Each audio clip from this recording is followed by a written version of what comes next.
talking to people in the truth movement in different cities is it's a very kind of, in some ways, direct concept, and a lot of people don't know the truth. So truth implies that you've been lied to or that you're too stupid to know the truth, and this term, rediscover 9/11, is another way of saying to people, would you like to know more about 9/11? And on the other side it says adopt a first responder, because these are created for the first responders and they go for $9.11 each.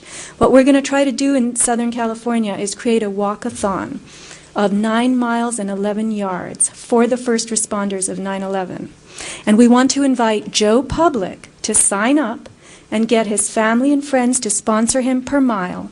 And you can pick your own first responder. I mean, there are now 20,000 or more who are sick, who are being ignored by the government. This is all a general theme. This is not about controlled demolition or the evil administration or any of that. This is something that we can offer to the consciousness of this whole country to see if people have compassion, if they would like to learn more, not ignore rescue workers who gave of themselves and now are having to pay in all kinds of ways.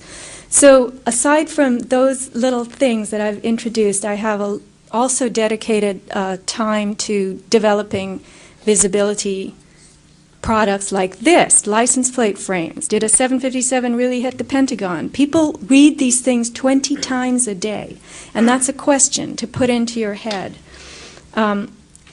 Stamps. I'm not allowed to say this, but stamp the you-know-what. Remember 9/11 was an inside job, and then here somebody gave me the idea, Google the video 9/11 Mysteries.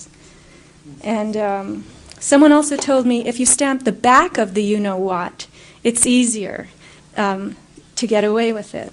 So then the famous controlled demolition t-shirt. I just think that this message has to be presented to people again and again and again and again and again. Because in sales, which I don't know anything about, but I'm learning about, 5 to 8 exposures is what you need before people start to say, oh yeah, I do like that. I guess I'll buy that, or I'll believe that. Buy in the sense of believe. So anyway, I'm happy to take some questions. Yes, in the back. Well, words are inadequate to describe how proud I am of you, the new Thomas Paine, and people like you getting the truth out. It's just phenomenal what you've done and the professionalism of it.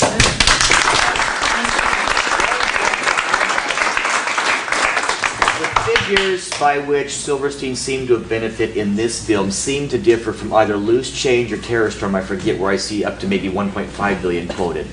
What are the actual figures? Is that vacillating? Well, there were the Liberty bonds that were being held in Manhattan.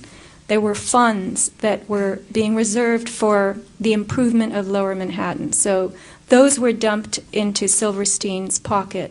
Yeah, so when in this latest version of the movie, I spell it out. I think his insurance was 3.5 billion, and then there was 1.1. He had 9 other insurers.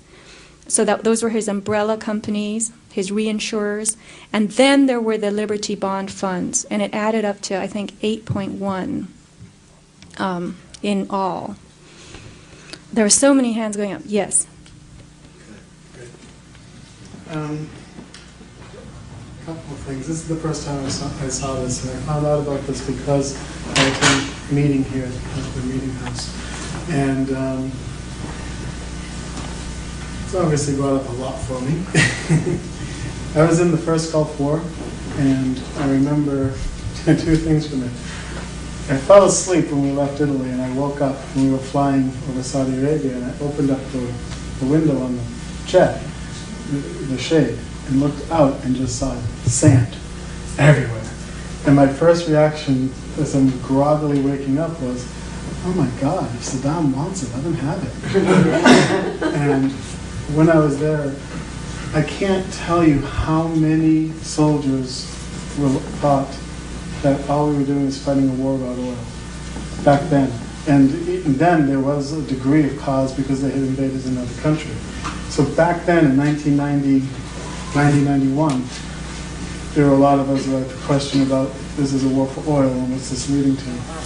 And I've just come back from living for 2 years in Southeast Asia, and seeing a very clearly controlled country, where the media is controlled, the method of thinking is controlled in the educational system. And I gotta say, this actually scares me a lot. Like right now, on the insides, I'm shaking. Because, and the thing that got me the most was the BBC report.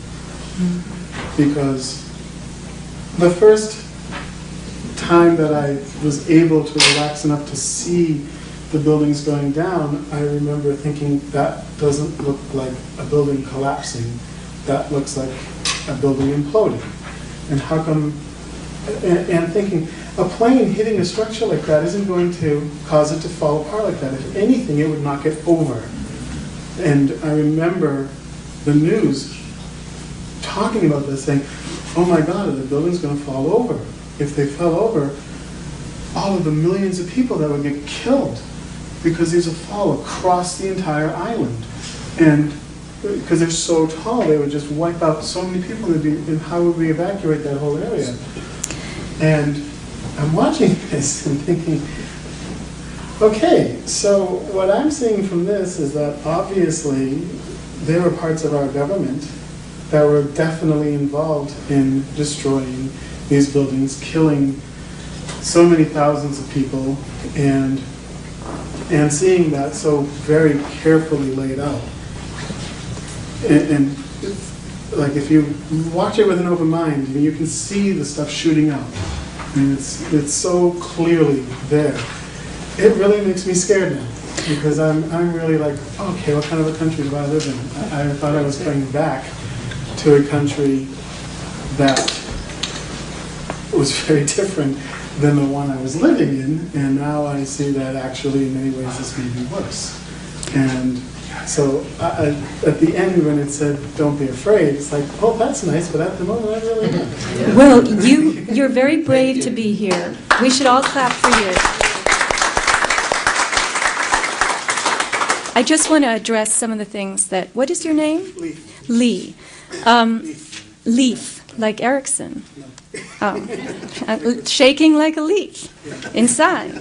Anyway, you have a lot of company.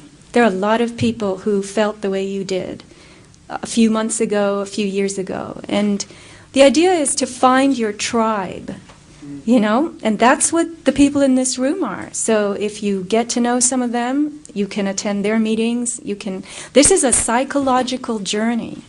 And it's a journey into, as I say at the very end of the movie, consciousness. And I have lost all my mainstream friends. I went to New York, where my parents live, and gave a couple of presentations on 9/11, and my parents said to me, where are you speaking? What are you speaking about?